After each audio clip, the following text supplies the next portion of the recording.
اسلامی ریاست کا سراب از طارق فتح نواں باب قرطبہ یورپ پر اسلام کی پیش قدمی۔ کینیڈا کی مصنفہ ایرینا پیرس نے اپنی کتاب میں جو خوشکن تصویر پیش کی ہے وہ ان کے نزدیک دنیا کی پہلی کثیر الثقافتی اور کثیر المذہبی ریاست کی ہے۔ ایرینا پیرس 10ویں صدی میں اسلامی ہسپانیہ کو ایک ایسا معاشرہ قرار دیتی ہے جہاں تمام عقائد اور نسلوں کے لوگ مکمل آہنگی سے رہتے تھے، لیکن جو بیرونی جارحیت اور اندرونی خلفشار کے باعث چند سو سال ہی میں انجام کو پہنچ گیا۔ ایک مسلمان کے نقطۂ نظر سے ایرینا کی کتاب کا بہترین نام دی بیسٹ ڈیز ہو سکتا تھا۔ ہسپانوی مسلمانوں نے جو فردوس بری بنائی تھی وہ بالآخر بکھر کر ایسے مٹ گئی کہ اس کا نام و نشان بھی نظر نہیں آتا۔ یہ معاشرہ اس دور کے بنیاد پرست عیسائی، کیتھولک اور اسلام پسند مذہبی عناصر کی چڑھائی کا مقابلہ نہ کر سکا، لیکن ایرینا پیرس اپنے قارئین کو اس جنت ارضی سے متعارف کراتے ہوئے لکھتی ہیں: مسلم اسپین میں پنپنے والے علم و ثقافت کے حسین امتزاج نے سائنس، فلسفے، علم الانسان، تفسیر بائبل کی تفسیر اور لٹریچر کے ممتاز دور کو جنم دیا، اور اس تہذیب کی دانشورانہ تحریک نے باقی تمام یورپ پر گہرے اثرات مرتب کیے۔ عرب اسپین کی یہ دانشورانہ، فنکارانہ، ثقافتی چکا چوند دراصل بلا روک ٹوک مذہب کی عدم مداخلت اور کثیر النسلی اشتراک کا نتیجہ تھی۔ اینڈ کوٹ۔ اس ہسپانوی جنت کا مرکز قرطبہ کا شہر تھا۔ قرطبہ اس وقت کے مغربی یورپ کا سب سے بڑا شہر جہاں سے اسپین کے جنوبی آئیبیرین جزیرہ نما پر حکومت کی جاتی تھی۔ ایرینا پیرس لکھتی ہیں کہ شمالی اسپین میں ویزیگوت عیسائی علماء مسلم معاشرے سے اخلاقی طور پر خوفزدہ تھے۔ وہ لکھتی ہیں کہ کوٹ ان کے آرتھوڈاکس نقطۂ نظر سے کثیر نسلی رواداری ایک خطرہ تھی۔ ان کے نزدیک خدا ایک زبان میں بولتا ہے اور دیگر آوازیں صرف سنی جاتی ہیں۔ ان کے خیال میں ایک عالمگیر، واحد اور سچے مذہب کی یقینی حیثیت شکوک و شبہات کی زد میں آ گئی تھی۔ End quote. ہاں، اگر معاصر مسلمان مرد اور خواتین کے ذہن کو منور کرنے والے اس دور کو سنہری قرار دیا جاتا ہے تو اس کا جواز موجود ہے، لیکن کیا آج واقعی وہی صورتحال اسلام پسند دوبارہ بنانے کی کوشش کر رہے ہیں؟ ویزیگوت جرمن قبیلے نے 4 صدی میں عیسائیت قبول کی اور 6 صدی میں اسپین پر ویزیگوت سلطنت کی بنیاد رکھی، جو 711 عیسوی تک شمالی افریقہ کے مسلمانوں کے حملے تک قائم رہی۔ ہسپانوی مسلم سلطنت اور دور فاصلے پر قائم متوازی خلافت میں موجود بغداد دونوں فنون لطیفہ، طب، انجینئرنگ، رقص، موسیقی اور آرکیٹیکچر کا مرکز تھے، لیکن دونوں محض اس لیے ناکامی سے دوچار ہوئے کہ وہ قابل عمل سیاسی ادارے بنانے میں ناکام رہے، اور اس کا نتیجہ اقتدار کی کشمکش اور نہ ختم ہونے والی خونریزی کی شکل میں نکلا۔ ایرینا پیرس اسپین کے مسلمان حکمرانوں کے زیر سایہ پروان چڑھنے والے شاندار اور تخلیقی معاشرے کے سحر میں گرفتار ہونے والی اکیلی خاتون نہیں، بلکہ وہ شخص جو 9ویں صدی سے 11ویں صدی کے اسپین کا مطالعہ کرتا ہے، وہ اس تہذیب کی شان و شوکت کا اعتراف کرنے پر مجبور ہو جاتا ہے۔ تاہم وہ اس نتیجے پر بھی پہنچتا ہے کہ مسلمان آرٹس، لٹریچر، فلسفے اور فن اور عمارت سازی میں کامیابی کے برعکس زیادہ کامیاب سیاستدان نہیں تھے، اور ان کا پورا دور ہلاکت خیز دشمنیوں پر مشتمل تھا، اور آئیبیریا میں مسلمانوں سے جنگ سے وہ سب کچھ تباہ ہو گیا جو مسلمانوں نے حاصل کیا تھا۔ حقیقت تو یہ ہے کہ خلافت قرطبہ کے جلال کی تباہی کے ذمہ دار عیسائی نہیں بلکہ المروی افریقی قبیلے کے مسلمان تھے۔ مرویوں نے اگرچہ قرطبہ کی خلافت تباہ کر دی، لیکن کھلے پن یعنی اوپننس کا کلچر سلامت رہا۔ حملہ آور بھی گھل مل گئے اور جلد ہی مفتوح لوگوں نے ایک طرز زندگی اختیار کر لیا۔ انہیں اندازہ ہو گیا تھا کہ ہسپانوی تہذیب کے سامنے مزاحمت نہیں کی جا سکتی۔ اگرچہ خلافت کئی چھوٹی چھوٹی عرب ریاستوں میں بٹ چکی تھی، لیکن ہر ریاست شان و شوکت کے حوالے سے ایک دوسرے کی حریف تھی۔ ہر کوئی فلسفے، شاعری اور سائنس میں ایک دوسرے سے مقابلہ کر رہا تھا، لیکن یہ سکون عارضی نکلا۔ 12ویں صدی کے اختتام تک اسپین پر ایک بار پھر افریقہ نے حملہ کیا، اور اس مرتبہ ایک اور مسلمان انتہا پسند گروہ الموحدین نے لشکر کشی کی۔ ان بنیاد پرستوں نے اسلامی تہذیب اور کلچر کو تو انتہائی نقصان پہنچایا ہی، لیکن اس کے ساتھ ساتھ غیر مسلموں پر ان کے مظالم نے کثیر الثقافتی اور کثیر المذاہب کلچر کو تباہ کر دیا۔ عیسائیوں اور یہودیوں سے کہا گیا کہ وہ یا تو اسلام قبول کر لیں یا پھر ملک کے شمال کی طرف چلے جائیں۔ ایرینا پیرس کے الفاظ میں، الموحدون کی آمد ایک دور کا اختتام تھا۔ قرطبہ کی چمکتی روشنی ٹمٹمائی اور پھر ایک دم توڑتے ستارے کی طرح بجھ گئی اور پھر کبھی دوبارہ روشن نہ ہوئی۔ And quote. سن 1492 عیسوی میں جب کولمبس بحر اوقیانوس میں ہندوستان کی تلاش میں سرگرداں تھا تو اسپین سے آخری یہودیوں اور مسلمانوں کو ملک بدر کیا جا رہا تھا۔ اس طرح 711 عیسوی میں شروع ہونے والا اسلامی دور انجام کو پہنچ گیا۔ 15ویں صدی میں آئیبیریا سے تعلق رکھنے والے یہودیوں اور مسلمانوں کی بڑے پیمانے پر زبردستی ملک بدری سے بہت پہلے ہسپانوی مسلمانوں کے زوال کے آثار نمودار ہو چکے تھے۔ ممتاز افریقی فلسفی ابن خلدون، جو 13ویں صدی کے وسط میں اسپین میں مقیم رہے اور انہیں 1363 عیسوی میں کاسٹیل کے حاکم پیٹر جابر کے دربار میں غرناطہ کے سلطان کا سفیر بھی مقرر کیا گیا تھا، نے اس دور کے حالات کا عمیق جائزہ لینے کے بعد تہذیبوں کے عروج و زوال کو ایک قسم کے حسابی یعنی میتھمیٹیکل انداز سے واضح کیا تھا۔ اگر ابن خلدون اندلسی ادب و دانش کا معترف تھا تو اس نے اس کے منطقی انجام کی بھی پیش گوئی کی تھی۔ اس موضوع پر آگے جا کر بات ہوئی۔ یورپ پر اسلام کے ورد کا آغاز 711 عیسوی کے اپریل کی تاریک رات کو شمالی افریقہ کے ساحلوں پر ہوا۔ سمندر کے راستے اسپین پر اس لشکر کشی کی قیادت طارق بن زیاد کر رہے تھے۔ بربر قوم سے تعلق رکھنے والا یہ شخص شمالی افریقہ کے صوبہ طنجہ کا گورنر تھا۔ طارق بن زیاد کے یورپ اور افریقہ کو الگ کرنے والے سمندری پانیوں پر حملوں کے دوران وہ اسپین سے الگ تھلگ تنگ جزیرہ نما گھاٹی پر جا پہنچا۔ وہ اپنے 7,000 فوجیوں کے ساتھ ساحل پر اترا۔ اسے آج بھی اس کے نام سے جانا جاتا ہے۔ جبرالٹر دراصل جبل الطارق کی بگڑی شکل ہے۔ جس سال طارق کا لشکر اسپین پر اترا، ایک اور نوجوان اموی جرنیل محمد بن قاسم ہندوستان کے ساحل سندھ پر اپنے فوجی دستے اتار رہا تھا۔ دمشق میں اس عظیم الشان سلطنت کی نگرانی کرنے والے اموی خلیفہ کا نام ولید بن مالک تھا۔ تاریخ میں کبھی اتنی بڑی سلطنت پر کسی نے حکمرانی نہیں کی ہوگی جو مشرق میں ہندوستان سے مغرب میں اسپین تک پھیلی ہو۔ مسلمان مورخین بیان کرتے ہیں کہ اسپین پر حملے کی وجہ وہاں کی حکمران عیسائی اشرافیہ کی اندرونی تقسیم تھی۔ ان کا کہنا ہے کہ حکمران شاہی خاندان کے ایک مخالف مخبر نے بادشاہ روڈریگو کی بدسلوکی سے خائف ہو کر مسلمانوں کو حملہ کر کے اس کا تختہ الٹنے کی دعوت دی۔ یہ بھی کہا جا سکتا ہے کہ افریقی بربروں اور شامی عربوں پر مشتمل اموی فوجیں مغرب کی سمت میں اپنی پیش قدمی کے دوران بحر اوقیانوس کے ساحلوں پر پہنچ گئیں اور فوجی فتوحات جو ان کے وسائل میں اضافے کے لیے انتہائی ضروری تھیں کا واحد راستہ بحیرہ روم کے پار اسپین پر لشکر کشی کرنا تھا۔ جنوب میں دشوار گزار صحارا کا وسیع و عریض ریتلا سلسلہ تھا، لہٰذا اس طرف دور افتادہ علاقے ونگارا کی طرف پیش قدمی کی مہم ناکام رہی اور 20,000 فوجی خواں شام ریت کی نظر ہو گئے۔ دونوں کہانیاں ٹھیک ہو سکتی ہیں، لیکن ایک بات یہ ہے کہ طارق بن زیاد کے عزائم بالکل واضح تھے۔ ان کے لیے افریقہ کو واپسی کا کوئی راستہ نہیں تھا۔ 17ویں صدی کے مراکشی مورخ المقرری کے مطابق اسپین کے ساحل پر لنگر انداز ہونے کے بعد طارق بن زیاد نے اپنی تمام کشتیاں جلانے کا حکم دیتے ہوئے پسپائی کے تمام امکانات ختم کر دیے۔ پھر اس نے فوج سے خطاب کرتے ہوئے کہا کہ اے مسلمانوں، تم فرار ہو کر کس طرف جاؤ گے؟ تمہارے پیچھے سمندر اور آگے دشمن ہے۔ خدا کی قسم، اب صرف تمہاری دلیری اور استقامت ہی تمہارے کام آ سکتی ہے۔ اینڈ کوٹ۔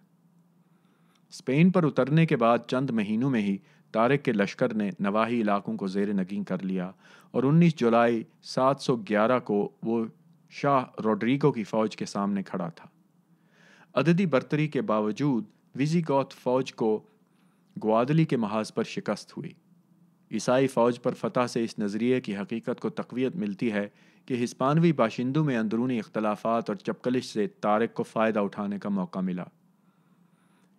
شاہ روڈریگو کی شکست اتنی عبرتناک تھی کہ اس کی منتشر ہوئی فوج کو اس کی لاش تک نہ ملی۔ طارق جلد ہی تولیدو میں داخل ہو گیا، جو سلطنت کا مرکزی شہر تھا، جہاں اسے 711 عیسوی کی کرسمس مناتے چند ہی عیسائی ملے۔ شمال کے عیسائی باشندوں کو بعد ازاں فاتح مسلمانوں سے ٹولیڈو واپس لینے میں 300 سال کا عرصہ لگ گیا۔ ٹولیڈو کے باسیوں، جنہوں نے نئے مسلمان حکمرانوں کا خیر مقدم کیا، میں شہر کے مظلوم یہودی بھی شامل تھے۔ کئی صدیوں تک امتیازی سلوک اور جبر کا شکار رہنے کے بعد ہسپانوی یہودیوں کو اس وقت انتہائی خوشگوار حیرت ہوئی جب نئے حکمرانوں نے انہیں کہا کہ تم اہل کتاب ہو، لہٰذا تمہاری عبادت پر کوئی پابندی نہیں۔ آنے والی صدیوں میں مسلم یہودی تعلقات مزید پھلے پھولے۔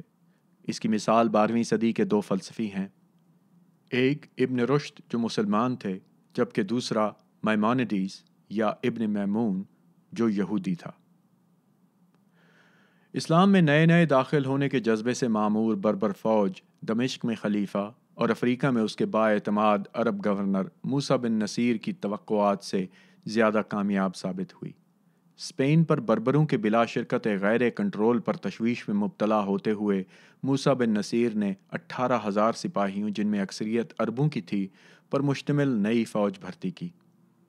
اس نے خود اس فوج کی قیادت کرتے ہوئے اسپین کے ان قلعوں اور شہروں پر حملہ کر کے انہیں فتح کر لیا جو طارق بن زیاد کی رسائی سے بچ گئے تھے، اور 714 عیسوی میں ٹولیڈو پہنچ کر طارق کی فوج میں شامل ہو گیا۔ لیکن اس دوران دونوں میں اختیارات کی کشمکش شروع ہو گئی اور اس کا نتیجہ ان دونوں کے درمیان منطقی دشمنی کی صورت میں نکلا۔ لیکن اس سے قبل کے معاملات ان دونوں کے ہاتھ سے نکلتے طارق بن زیاد اور موسیٰ بن نصیر کا دور تیزی سے اختتام کو پہنچ گیا۔ ان دونوں جرنیلوں کو خلیفہ الولید کے سامنے دمشق میں پہنچنے کا حکم دیا گیا، جہاں سے وہ کبھی لوٹ کر نہ آ سکے۔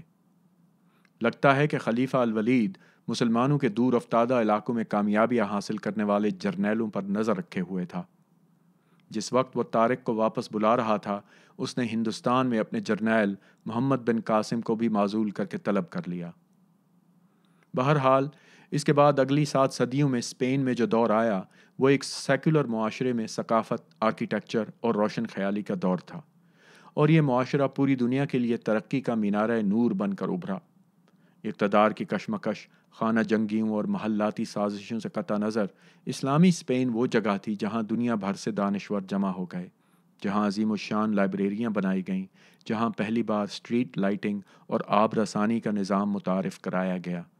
یہ سب کچھ شروع کے مسلمان حکمرانوں کے نرم رویے کے باعث ممکن ہوا، اور یہ رویہ امویوں کے نظریہ جہاد اور خارجیوں جیسے اسلامی انتہا پسندوں کے کردار سے بالکل برعکس تھا۔ ایسا نہیں تھا کہ یہ انتہا پسند کہیں غائب ہو گئے تھے، بلکہ وہ موقع کی طاق میں رہے، لیکن جب انہیں کامیابی ملی تو بھی وہ کثیر الثقافت، دانش اور کلچر جو ابتدائی دور کی ہسپانوی مسلم معاشرے کی بنیادوں میں رچ بس کیا تھا، کی گہری جڑوں کو بے اثر نہ کر سکے۔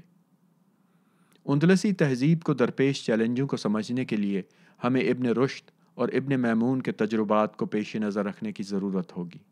یہ دونوں حضرات ہم عصر تھے، اور انہیں اپنے مذہب کے بنیاد پرست عناصر کے غیظ و غضب کا نشانہ بننا پڑا۔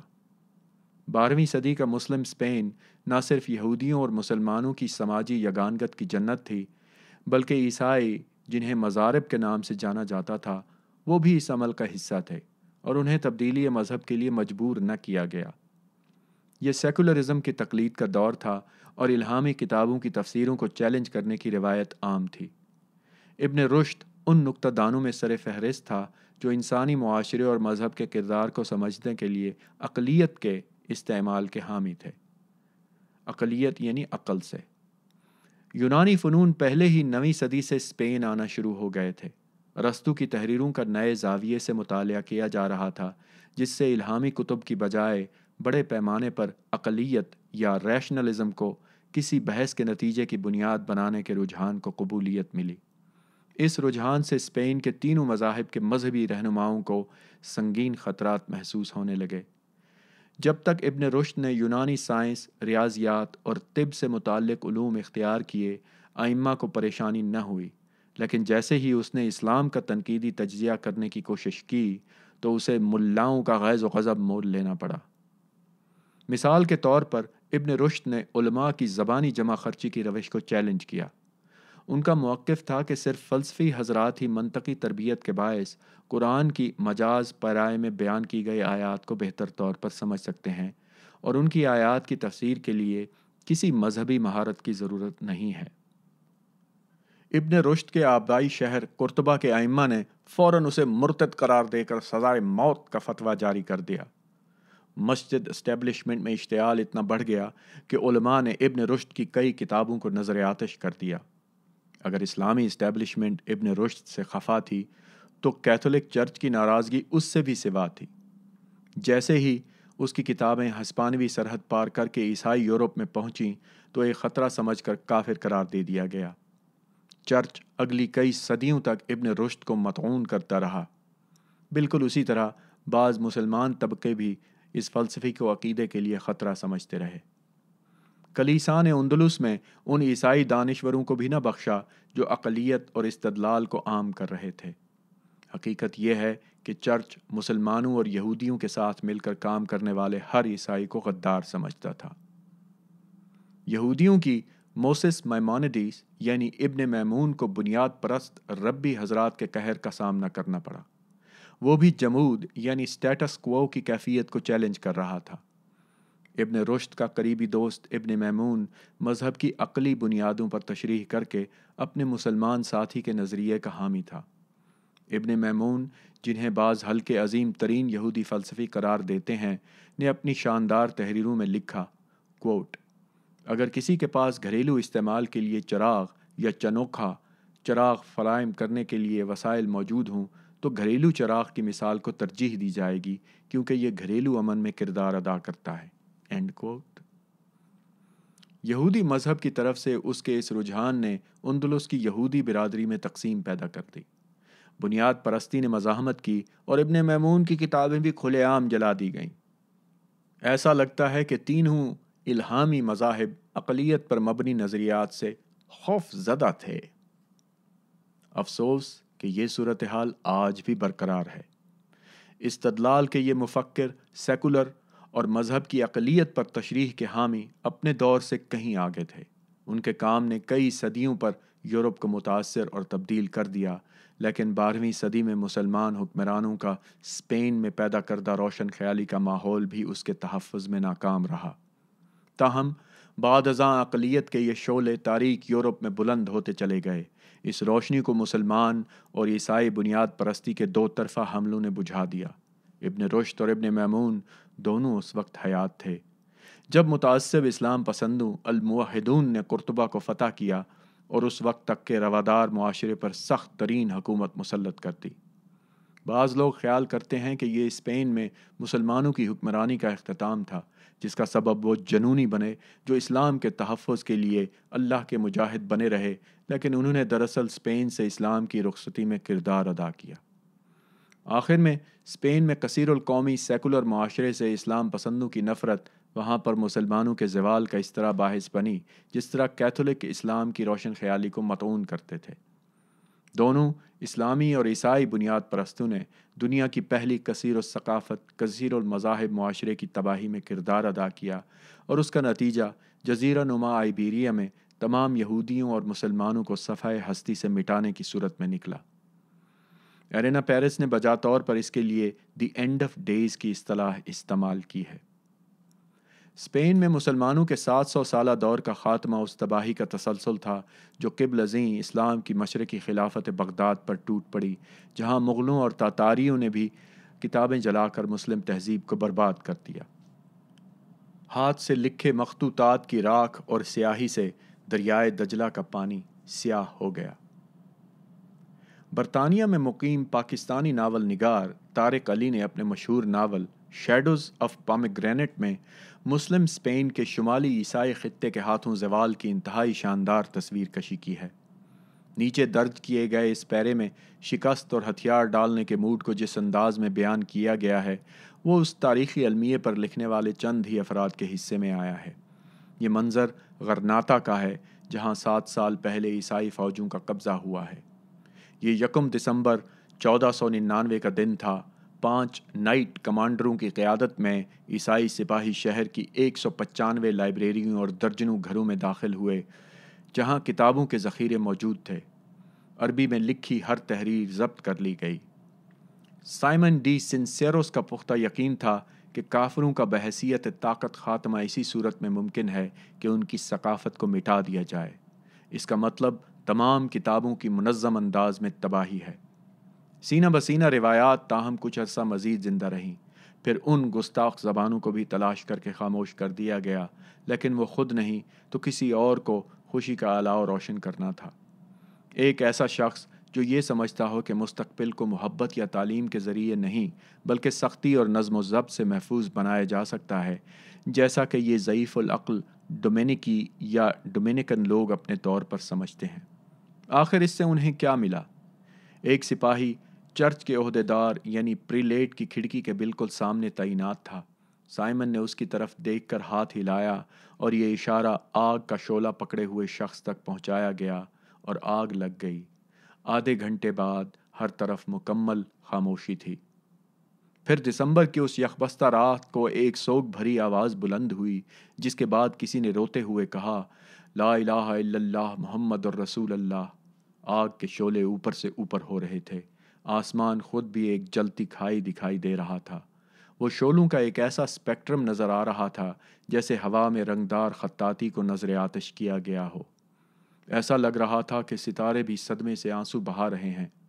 آہستہ آہستہ بدحواسی میں ہجوم وہاں سے چل دیا، یہاں تک کہ ایک فقیر نے خود کو برہنہ کیا اور آگ میں گھس گیا۔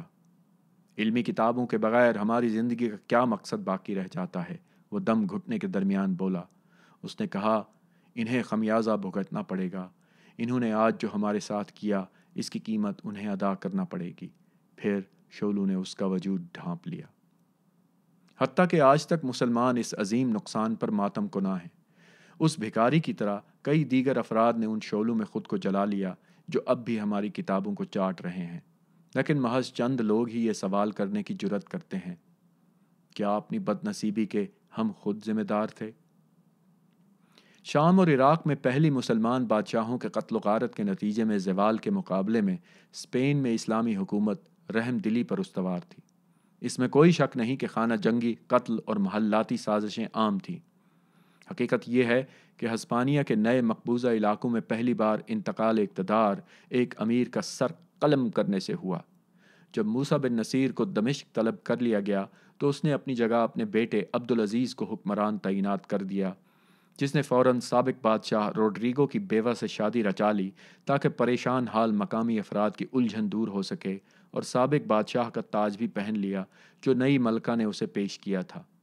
اس عمل نے بعض علماء کو غضبناک کر دیا اور 1 ماہ کے اندر ہی محصور بادشاہ کو یورپی رسمیں اختیار کرنے پر ارتداد کے جرم میں ہلاک کر دیا گیا، تاکہ کوئی مسلمان بادشاہ دوبارہ کبھی ہسپانوی تاج پہننے کی جرت نہ کر سکے۔ اگرچہ شاہ ایران نے تاج پہن کر اپنی بادشاہت کا اظہار کیا تھا، لیکن اس کا انجام بھی اندلس کے عبدالعزیز بن موسیٰ بن نصیر سے مختلف نہ ہوا۔ یہاں طارق فتح صاحب کیا کہنا چاہتے ہیں کہ مسلمانوں کو تاج کے ساتھ کوئی پرابلم ہے؟ آگے چلتے ہیں۔ طارق بن زیاد کے اسپین کے ساحلوں پر لنگر انداز ہونے کے بعد 3 اشروں تک ملک کے نئے حکمرانوں کو امن کے دور میں دمشق کے ساتھ اپنی رسمی وابستگی کے ساتھ اقتدار مضبوط کرنے کا موقع ملا۔ اس وقت 2 منفرد عوامل روبہ عمل تھے۔ ایک تو یہ کہ اسلامی سلطنت کے دیگر حصوں کے برعکس اندلس کی اشرافیہ مکمل طور پر خود مختار تھی۔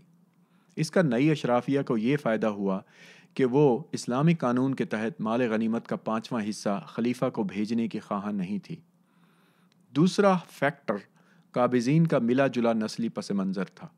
اکثر کا تعلق ابنائے جبرالٹر کے پار علاقے کے بربروں سے تھا، تاہم یہ لوگ حجازی، شامی اور یمنی حسب نسب سے منقسم عرب ہی تھے۔ جہاں ایک طرف دمشق کے اموی حکمرانوں کو ہندوستان اور ایران کے ساتھی مسلمانوں سے کئی چیلنج لاحق تھے، وہاں بحر اوقیانوس کے ساحل پر ایک اور مصیبت سر اٹھا رہی تھی۔ بربروں اور عربوں کے درمیان کشیدگی خانہ جنگی کی صورت اختیار کر گئی۔ اکتوبر 732 میں فرانس کے علاقے پواتیے میں فرانسیسی حاکم چارلز مارٹل یعنی ہتھوڑا کے ہاتھوں شکست کے بعد یورپ میں مسلمانوں کی فتوحات کے آگے بند گیا۔ مال غنیمت کے لیے لڑی گئی وہ جنگیں جو اب تک اندلسی حکمرانوں کو معیشت کی مضبوطی اور فوجیوں کو مراعات دینے کے لیے لڑی گئی تھیں، ختم ہو گئیں۔ فتوحات کا سلسلہ ختم ہونے پر اندلسی امراء کو محدود وسائل کے اندر جینا سیکھنا تھا۔ اس طرح ریونیو کے لیے ٹیکس لگانا پڑے، جس سے عمائدین سلطنت میں تناؤ کی کیفیت پیدا ہو گئی، اور جیسا کہ ہوتا آ رہا ہے، معیشت کی بدلتی صورتحال میں نئے انتظامات کا نتیجہ بربروں اور عربوں میں نسلی تفاوت کی شکل میں نکلا۔ اندلس شاید خود مختار ملک تھا، لیکن باقی ماندہ خلافت امیہ میں جو رونما ہو رہا تھا اس سے اسلام کی نئی سرحد پر بھی اثرات مرتب ہوئے۔ فتوحات ختم ہونے پر شمالی افریقہ میں اموی گورنر کے ریونیو میں بھی کمی آ گئی تھی۔ عمرو بن عبدالعزیز 688 تا 720 کے دور خلافت میں کرامتہ اور بربروں کی اسلام قبول کرنے کے لیے حوصلہ افزائی کی گئی، جس سے دمشق کو چلنے والے جزیے کی رقم میں نمایاں کمی ہوئی۔ اس وقت تک غیر عربوں کے قبول اسلام پر پابندی تھی۔ اموی خلافت بہرحال لازماً ایک عرب سلطنت تھی، صرف نام کی اسلامی، لیکن جب خلیفہ عمرو ثانی کو ریونیو میں کمی کے بارے میں آگاہ کیا گیا اور مشورہ دیا گیا کہ غیر مسلموں کے قبول اسلام پر پابندی لگا دی جائے، تو روایت ہے کہ آپ نے کہا، مجھے خوشی ہوگی اگر تمام ذمی اسلام قبول کر لیں، کیونکہ اللہ نے اپنے نبی کو ٹیکس وصول کرنے والا نہیں بلکہ پیغمبر بنا کر مبعوث فرمایا تھا۔ End quote. مشرقی محاذ پر جب ایرانی صوبہ خراسان کے گورنر نے شکایت کی کہ لوگ صرف جزیہ سے بچنے کے لیے اسلام قبول کر رہے ہیں اور مجھے علم ہے کہ انہوں نے ختنے تک بھی نہیں کرائے، تو خلیفہ عمر بن عبدالعزیز نے اسے لکھ بھیجا کہ خدا نے حضرت محمد کو سچے مذہب کی طرف بلانے کے لیے بھیجا تھا، ان کے ختنے کرانے کے لیے نہیں۔ End quote. خلیفہ عمر بن عبدالعزیز شاید حق بجانب تھے، لیکن ان کے فیصلے سے آمدن میں نمایاں کمی ہونے لگی۔ شامی فوج کے اخراجات پورے کرنے کے لیے پیسے کی سخت ضرورت تھی۔ اس کے علاوہ بازنطائن اور ایران کے مفتوحہ علاقوں پر گرفت مضبوط کرنے کے لیے وہاں کی تبدیل شدہ اشرافیہ کو مراعات دینا بھی ضروری تھا۔ یہ صورتحال مصر میں زیادہ تشویشناک تھی، جہاں مغرب میں بحر اوقیانوس کی طرف فوجی فتوحات ختم ہو چکی تھیں۔ یہی حالت شمال میں فرانس اور جنوب میں سہارا کے علاقوں کی تھی۔ ریونیو اکٹھا کرنے کے لیے مصر کے اموی گورنر عبداللہ بن حباب نے ایک نسل پرست اور بری پالیسی تیار کی۔ اس نے فرمان جاری کیا کہ تمام غیر عرب نو مسلم، بالخصوص بربر نسل کے لوگ، غیر مسلم ہی تصور کیے جائیں گے۔ اس طرح نو مسلموں کی مراعات واپس لے کر انہیں کہا گیا کہ وہ غیر مسلموں پر واجب ٹیکس یعنی جزیہ دینا شروع کر دیں۔ ہندوستان کی طرح نسل کی بنیاد پر دو رخی تقسیم کی پالیسی تباہ کن ثابت ہوئی۔ سن 740 عیسوی میں جب اموی فوج بازنطینیوں کے خلاف لشکر کشی کے دوران سسلی میں تھی، تو ایک پرعزم انسان میسرہ کی قیادت میں بربروں نے طنجہ شہر پر حملہ کر دیا۔ چند روز میں شہر فتح ہو گیا اور بربر فوج نے نہ صرف عرب گورنر کو قتل کر دیا بلکہ شہر کی تمام عرب آبادی کو بلا شبہ تہہ تیغ کر دیا، چھوٹے بچوں تک کو نہ بخشا گیا۔ وہاں سے بربروں کی بغاوت کا سلسلہ پھیلتا گیا اور تھوڑے ہی عرصے میں مصر کے مغرب میں شمالی افریقہ کا پورا خطہ اموی کنٹرول سے نکل کر بربروں کے قبضے میں چلا گیا، جہاں انہوں نے اپنا خلیفہ منتخب کر لیا۔ جب تک یہ خبر دمشق تک پہنچی، شامی فوج کی قیادت کا صفایا کیا جا چکا تھا۔ مصر میں عرب آبادی اپنے معزول گورنر عبید اللہ اور اپنی فوج کی شکست پر مشتعل تھی۔ دمشق میں خلیفہ ہشام پر سختہ طاری تھا۔ نیل کے ساحل سے بحر اوقیانوس تک پھیلی اس کی سلطنت ہاتھوں سے نکل گئی تھی۔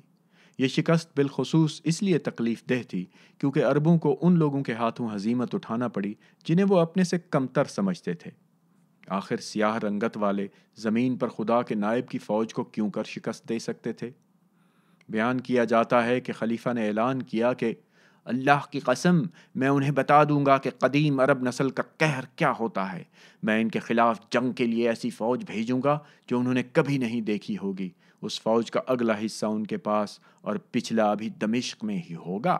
اینڈ کو 70,000 تازہ بھرتی شدہ فوجی جنرل کلثوم اور اس کے نائب باج کی قیادت میں افریقی محاذ کو روانہ کیے گئے اور انہیں اجازت دی گئی کہ جو کوئی ان کے سامنے آئے اس کا سر قلم کر دیا جائے اور ہر مفتوحہ علاقے کو تباہ کر دیا جائے۔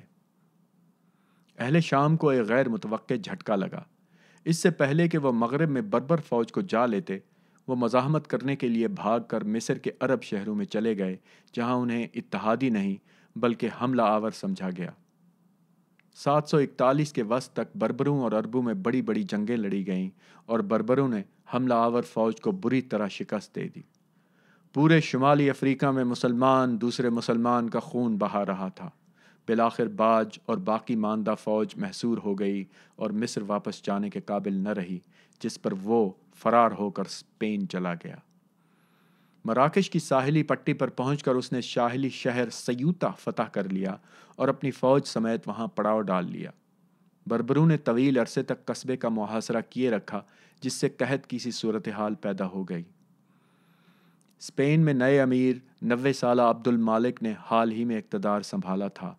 باج نے اس کے پاس التجا بھرے خطوط بھیجے اور عربوں کی یکجہتی اور عظمت کا واسطہ دے کر ریلیف اور پناہ کی درخواست کی۔ عبد المالک جہاں مدینہ کا عرب تھا تو باج شام کے شہر دمشق کا نمائندہ تھا۔ عبد المالک کو دمشق کے امویوں کے اہل مدینہ پر انسانیت سوز مظالم یاد تھے۔ ان دونوں کے درمیان محبت کا عنصر کم ہی تھا، لیکن اور میرے دشمن کا دشمن کا آزمودہ اصول باج کے کام آیا۔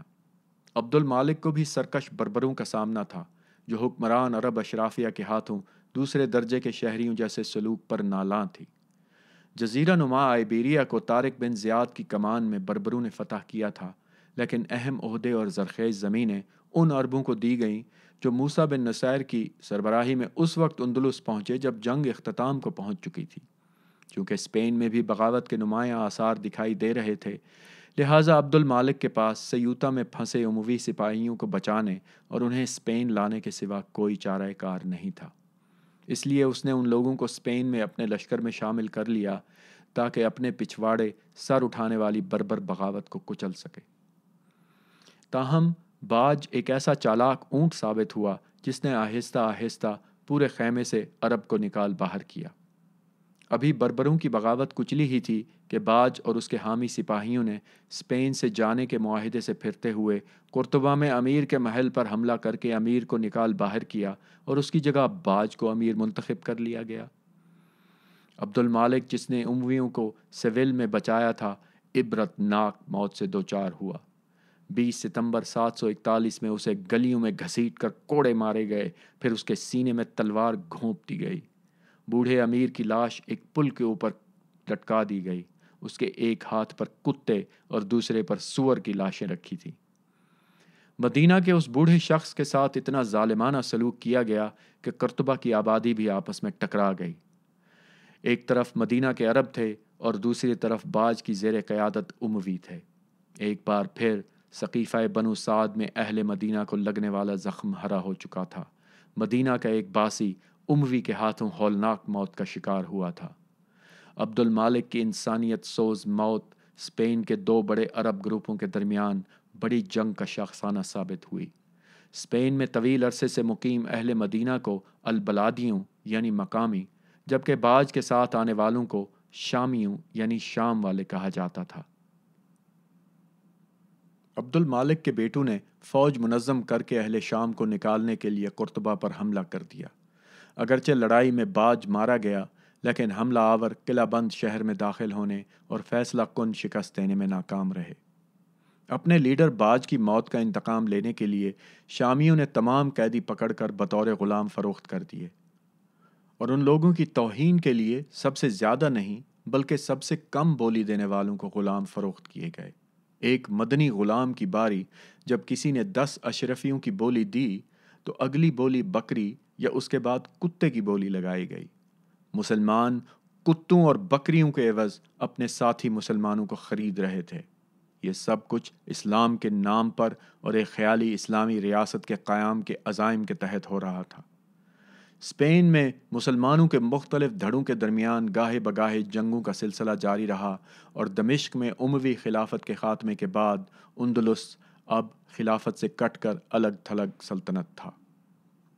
عبد الرحمن الداخل بن معاویہ خلیفہ ہشام کا پوتا اور نئے اسلامی حکمرانوں عباسیوں کے ہاتھوں امویوں کے قتل عام میں شاہی خاندان کا زندہ بچ جانے والا واحد فرد تھا۔ عبد الرحمن کی ماں بربر قوم سے تعلق رکھتی تھی۔ اس کا مطلب تھا کہ اس کی جڑیں شمالی افریقہ میں تھیں۔ چنانچہ وہ اپنے چند خدام اور ایک غیر عرب نو مسلم شخص کی مائیت میں فرار ہو گیا۔ یہ موالی بدر بعد ازاں عبد الرحمن کا دستراست بن کر ابھرا۔ اس کی پہلی کوشش افریقیہ یعنی آج کے ملک تیونس پہنچنے کی تھی۔ لیکن وہاں کے گورنر نے اسے شہر میں داخل ہونے کی اجازت نہ دی کیونکہ اسے خطرہ تھا کہ عبد الرحمن وہاں حکومت سنبھال لے گا۔ کوئی جائے سکونت نہ ملنے پر مفرور اموی شہزادے نے بدر کو اسپین بھجوایا اور اسے ہدایات دیں کہ وہاں امکانات کا جائزہ لے۔ بدر جنوبی اندلس میں غیر عرب مسلمانوں کے ساتھ ساز باز میں کامیاب رہا اور 755 میں 5 سال حالت فرار میں گزارنے کے بعد عبد الرحمن نے آبنائے جبرالٹر پار کر لی۔ اس نے چند ہسپانوی نو مسلموں اور بدر کے چند رشتہ داروں کے گھروں پر اپنی کمانڈ پوسٹ قائم کی۔ اسی اثناء میں قرطبہ کی فوجوں میں یہ خبر عام ہو گئی کہ عظیم خلیفہ ہشام کا پوتا اندلس میں پہنچ چکا ہے۔ اس خبر سے شہر کی اشرافیہ میں سراسیمگی پھیل گئی۔ اس چھوٹے سے اڈے سے عبد الرحمن ناراض یمنی آباد کاروں اور ایسے غیر عرب مسلمان جو خود کو قرطبہ کے معاشرے کی قبائلی طاقت کے ڈھانچے سے باہر محسوس کرتے تھے پر مشتمل فوج تیار کرنے میں کامیاب ہو گیا۔ 755-756 کے موسم سرما میں قرطبہ کے حکمران یوسف الزہری ایک اور چیلنج السنبیل اور اموی شہزادے کے درمیان سفارتکاروں کے ساتھ ساتھ چھوٹی چھوٹی مسلح جھڑپیں بھی ہوتی رہیں۔ جب موسم گرما شروع ہوا تو عبد الرحمن نے اپنے مخالفین کو جنگ میں شکست دے دی۔ جمعہ 14 مئی 756 کو عبد الرحمن قرطبہ کے دروازوں سے اندر داخل ہوا اور سیدھا شہر کی مسجد میں پہنچا جہاں اس نے اندلس کے امیر ہونے کا اعلان کر دیا۔ دوسری اموی بادشاہت کا جنم ہو چکا تھا۔ اقتدار سنبھالنے کے 1 سال کے اندر نئے امیر نے عباسی خلافت سے تمام رسمی ناطے بھی توڑ دیے اور اسپین کی مساجد میں نماز جمعہ کے خطبات میں عباسی خلفاء کا نام لینا اب قطعاً ضروری نہیں تھا۔ سچ تو یہ ہے کہ اندلس خلافت سے دور ہو کر اپنے الگ سفر پر روانہ ہو چکا تھا۔ ایسا ایک بار مکہ اور پھر کوفہ میں ہو چکا تھا، لیکن ان دونوں مواقع پر دستبرداری کو ظالمانہ طریقے سے کچلا گیا۔ لیکن اندلس کے معاملے میں دمشق کے خلیفہ المنصور نے ایک آدھ مرتبہ نیم دلی سے اپنی حاکمیت نافذ کرنے کی کوشش کی۔ اس نے زمینی راستے سے اپنی فوج پرتگال بھیجی اور مغربی سمت سے اندلس پر حملہ کر دیا، لیکن جب امارات کے امیدوار کا سر کاٹ کر اسے بھجوایا گیا تو اس سے یہ واضح پیغام ملا کہ اندلس میں اموی اتنی دور ہیں کہ دمشق میں عباسی حکمران وہاں اپنی حاکمیت جتا نہیں سکتے۔ اس کے بعد عباسیوں نے پھر کبھی الگ ہونے والے صوبے پر اپنی اتھارٹی قائم کرنے کی کوشش نہیں کی۔ یوں اسلام میں ایک نئے سیاسی نظام کا جنم ہو گیا۔ اندلس اور عراق دونوں اسلام کے حقیقی نمائندہ ہونے کے دعوے دار تھے۔ آنے والے برسوں میں کئی بادشاہتیں پیدا ہوئیں اور جائز خلافت کا دعویٰ کرتی رہیں، لیکن اس کے بعد پھر کبھی اسلام میں ایک خلیفہ یا متحدہ خلافت کی حکمرانی ممکن نہ ہو سکی۔ یقیناً یہ آج کل کے اسلام پسندوں کی پسپائی ہے کہ اسلام کے تقریباً پورے 1400 سال میں کوئی خلافت یا اسلامی ریاست خون ریزی یا جنگ کے بغیر معرض وجود میں نہیں آ سکی۔ آج کے اسلام پسند کینیڈا، برطانیہ اور یورپ میں اسلامی شریعت کے نافذ کرنے کا مطالبہ کرتے ہیں، لیکن وہ بخوبی اس حقیقت سے آگاہ ہیں کہ کوئی اسلامی ریاست حتیٰ کہ اندلس بھی کبھی شریعت کا نفاذ نہیں کر سکی، یا پھر وہ اپنے حامیوں کو اس سراب کے پیچھے بھاگنے کا دھوکہ دے رہے ہیں۔ عبد الرحمن بن معاویہ نے اندلس پر 30 سال حکمرانی کی اور ملک کے طول و عرض میں مخالفین سے لڑتا اور بغاوتیں فرو کرتا رہا۔ جو بادشاہت اس نے قائم کی وہ خانہ جنگیوں اور تنازعات کے باوجود اگلے 300 سال تک چلتی رہی اور باقی تمام یورپ کے لیے مثال بن گئی۔ عبد الرحمن اول نے خلیفہ کا لقب کبھی اختیار نہیں کیا بلکہ امیر کا خطاب استعمال کیا۔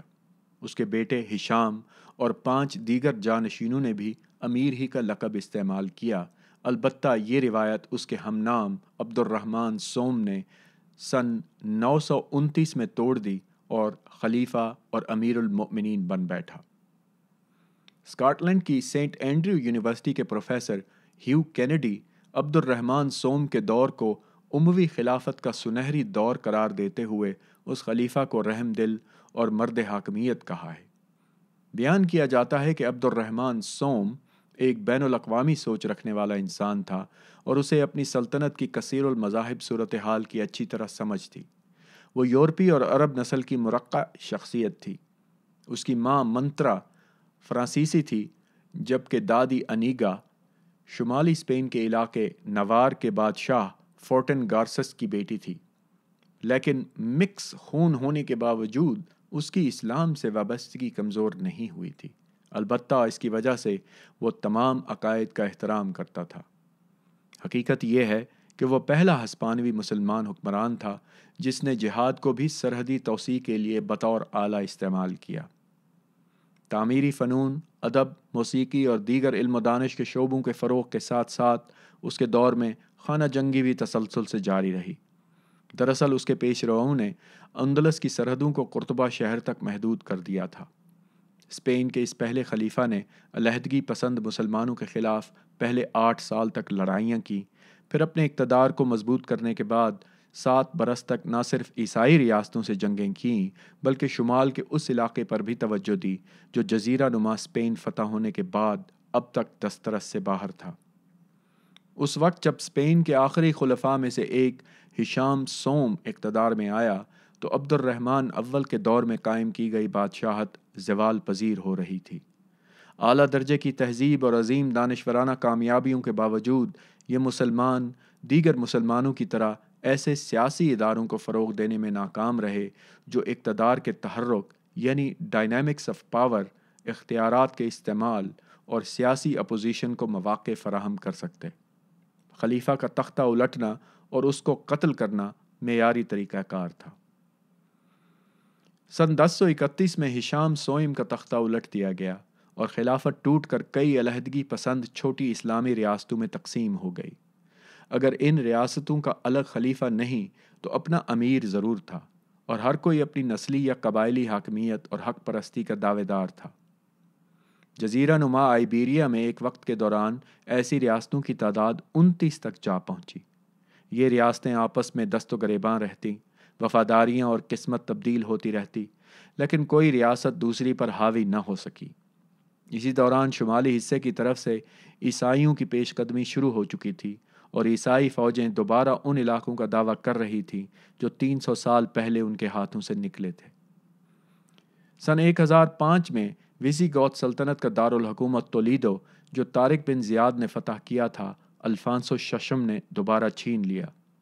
کیونکہ شہر کا خود ساختہ امیر شہریوں کی بغاوت کے خوف سے بھاگ گیا اور الفانسو سے جا ملا تھا۔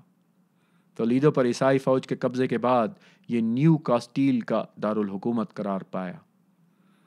متحدہ مسلم قیادت کی عدم موجودگی میں باہم متحارب اسلامی عمارتوں میں اتنا دمخم نہیں تھا کہ وہ تولیدو کا قبضہ واپس لے سکیں۔ اس طرح عبرانی اور عربی لٹریچر کا یہ مرکز ہمیشہ کے لیے مسلمانوں کے ہاتھوں سے نکل گیا۔ تاہم کثیر المذہبی کلچر اور دانشورانہ عظمت جو 300 سال میں مسلمانوں نے متعارف کرائی، قطعی طور پر غائب نہ ہوئی۔ یہ شہر ایل گریکو کا آبائی شہر بنا اور آنے والے برسوں میں یہودیوں اور مسلمانوں کے درمیان رواداری کی وجہ سے شہرت ملی، جنہوں نے مسلمان فوج کے انخلاء کے باوجود وہاں رہنا پسند کیا تھا۔ سن 1230 عیسوی میں تولیدو متحدہ ریاست کاسٹیلا و لیون کا دارالحکومت بن گیا۔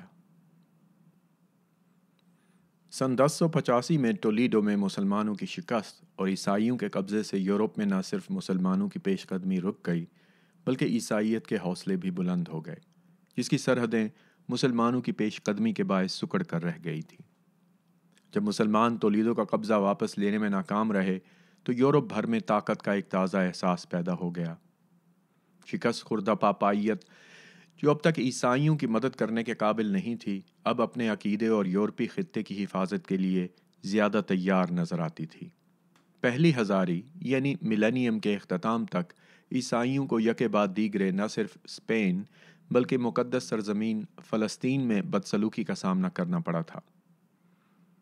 سن 1009 میں فاطمی خلیفہ الحاکم بن امر اللہ نے مقدس چرچ یعنی چرچ آف دا ہولی سیپلکر کو مسمار کرنے کا حکم دیا تھا، جس سے یورپی دارالحکومتوں میں حقیقی خوف اور غم و غصہ پیدا ہوا۔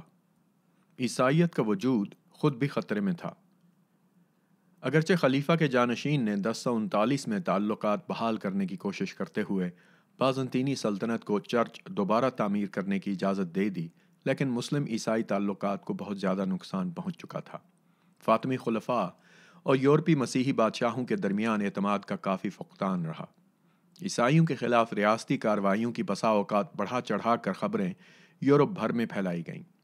ان خبروں پر کہ یروشلم میں بعض عیسائی زائرین کو قید کر لیا گیا ہے سے مسلمانوں کے خلاف بڑے پیمانے پر اشتعال پھیل گیا۔ مسلمان سلطنت کا واجبی سا تعلق اسپین میں تھا، جہاں خلافت کئی امارتوں میں تقسیم ہو چکی تھی اور کوئی مرکزی قیادت موجود نہیں تھی۔ جس وقت مسلمانان اندلس متحارب دھڑوں میں منقسم تھے، پوپ الیگزینڈر دوم نے 1063 عیسوی میں ہسپانوی مسیحیوں کو دعا دیتے ہوئے ان کو تحریک دی کہ وہ مسلمانوں کو واپس افریقہ میں دھکیل دیں۔ پوپ نے عیسائی طاقتوں کو ایک پاپائی بشارت عطا کی اور مسلمانوں سے لڑتے ہوئے مرنے والوں کی نجات کا وعدہ کیا۔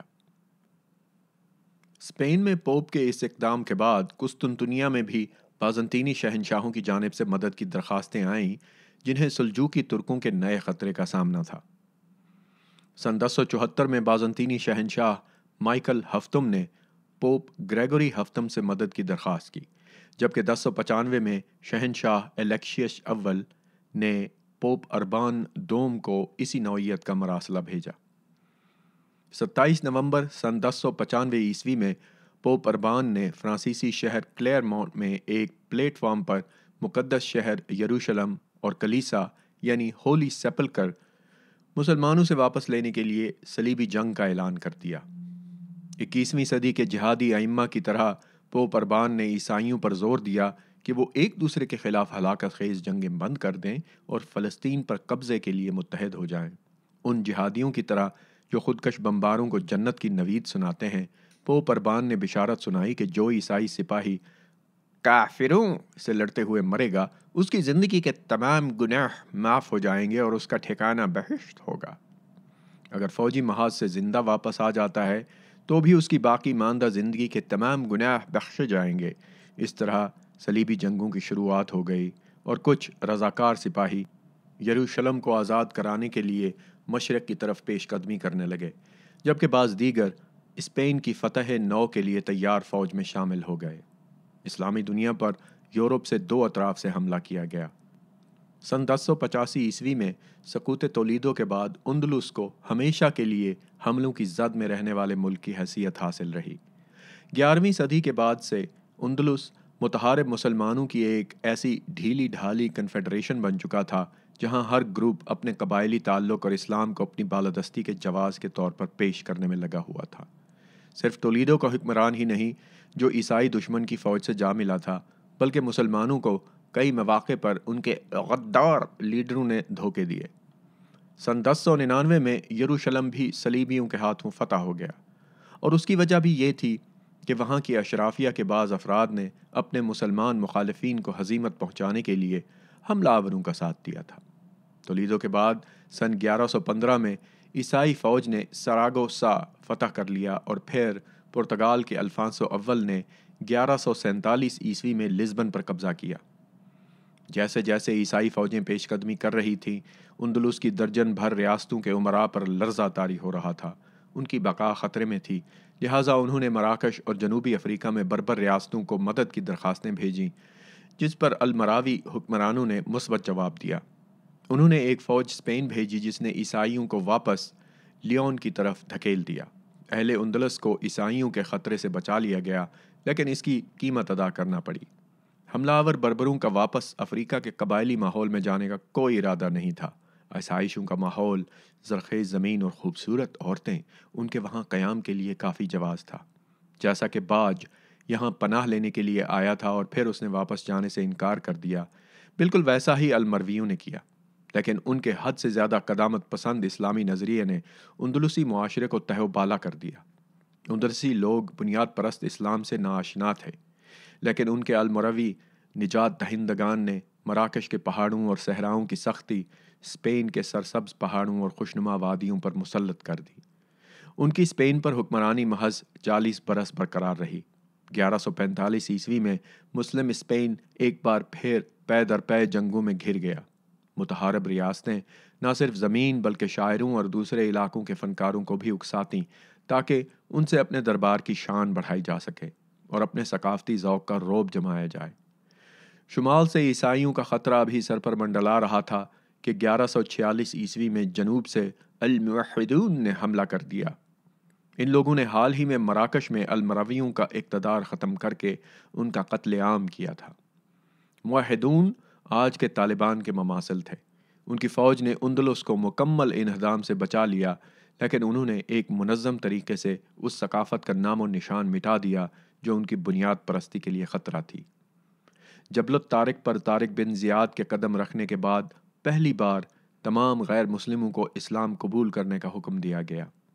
اندلسی تہذیب کو اب دو طرفہ خطرے کا سامنا تھا، شمال میں عیسائی انتہا پسند اور جنوب میں اسلامی انتہا پسند۔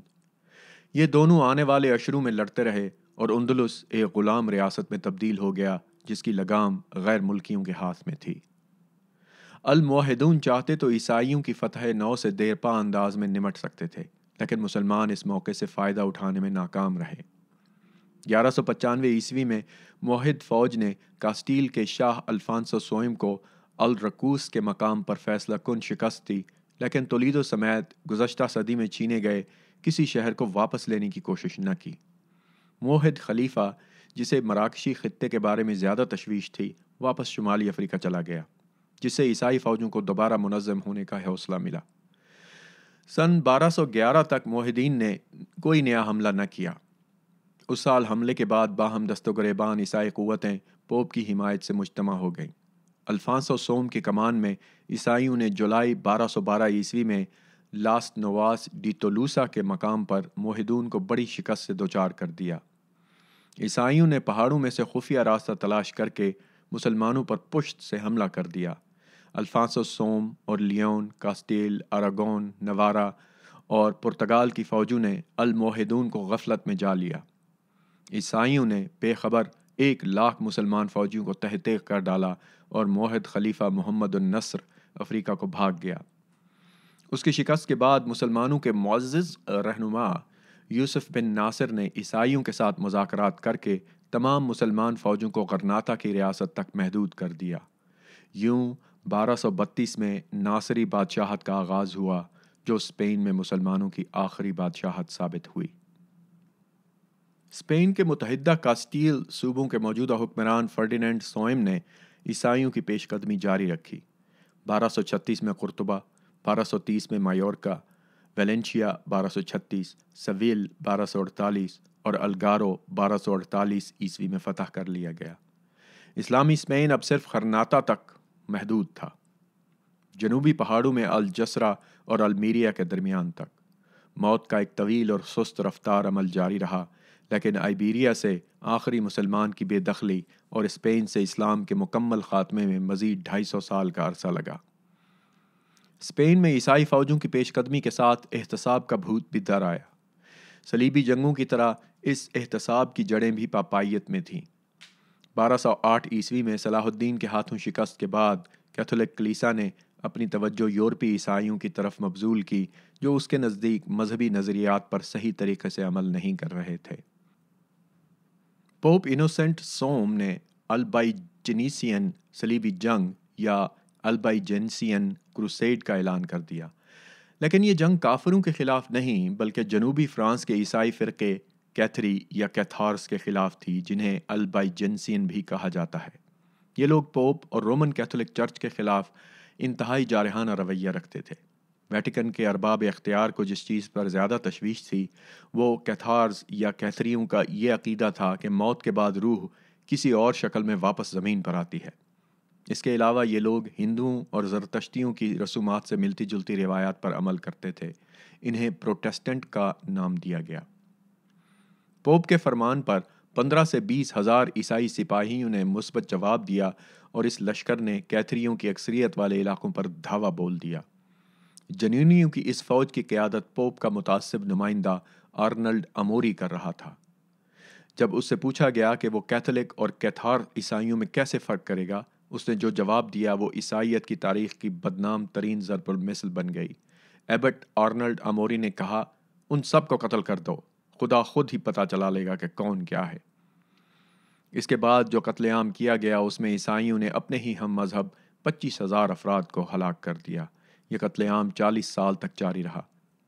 بچے کھچے کیتھری جان بچا کر اسپین چلے گئے، جہاں انکویزیشن یا ظالمانہ احتساب کا جنم ہوا۔ جس وقت مسلمان جنوب کو پسپا ہو رہے تھے تو اراگون میں 1238 میں پہلی بار احتساب عمل میں لایا گیا، لیکن اس کی شدت فرانس میں احتساب سے کم تھی۔ کاسٹیل، لیون اور پرتگال نے 1376 عیسوی تک احتساب یا انکوزیشن متعارف نہیں کرایا تھا۔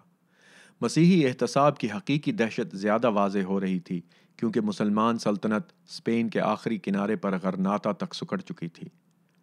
جیسے ہی مسلمان زوال پذیر ہوئے، یہودیوں، عیسائیوں اور مسلمانوں کا وہ کثیر المذہب کلچر جو صدیوں سے قائم تھا، خدا کے نام پر قتل و غارت پر منتج ہوا۔ فروری 1481 میں سلطنت غرناطہ کی سرحدوں کے باہر 6 عیسائیوں کو لٹکا کر زندہ جلا دیا گیا۔ اسی طرح سویل، جو کبھی موسیقی، رقص اور شاندار کلچر کا حامل شہر تھا، میں 288 افراد کو زندہ جلا کر بھسم کر دیا گیا، جبکہ سینکڑوں دیگر افراد کو عمر قید کی سزا دی گئی۔ جب آخری مسلمان ریاست نے بھی عیسائی فوج کے سامنے ہتھیار ڈال دیے تو احتساب کے تحت نیا حکم نامہ جاری کیا گیا کہ تمام مسلمان اور یہودی یا تو زبردستی کیتھولک عیسائیت قبول کر لیں، اسپین چھوڑ دیں یا موت کا سامنا کریں۔ غرناطہ کے نواح میں ایک مقام ہے جہاں آخری مسلمان بادشاہ رک کر رو پڑا تھا اور آنسو بہانے پر اس کی ماں نے اس کی ملامت بھی کی تھی۔ گزشتہ چند دہائیوں میں دنیا بھر سے مسلمان سیاح غرناطہ کے اس مقام کو دیکھنے کے لیے آنا شروع ہو گئے۔ انہیں حیرت ہوتی ہے کہ اندلس جیسی شاندار تہذیب کیسے اس طرح کے انجام کو پہنچ سکتی تھی، لیکن محض چند ہی مسلمان ہماری ان ناکامیوں کے تنقیدی تجزیے پر آمادہ نظر آتے ہیں۔ اکثر جوابات میں غداروں، جو کہ کئی تھے، کو مورد الزام ٹھہرایا جاتا ہے اور پھر یہ کہا جاتا ہے کہ خدا نے ہمیں اسلامی احکامات کے عین مطابق زندگی نہ گزارنے کی سزا دی۔ کچھ مسلمان اسلام کے غلط استعمال اور قبائلیت اور نسل پرستی اور سیاسی اداروں کی عدم موجودگی کو زوال کی وجوہات قرار دیتے ہیں۔ مسلمانوں کی ہر ناکامی کے پیچھے جانشینی اور اس ہوائی بے معنی شے کا سوال کار فرما رہا جسے ہر سلطان اور خلیفہ نے پانے کی کوشش کی، وہ ہے اسلامی ریاست اور اسلامی شریعت کے تحت حکمرانی۔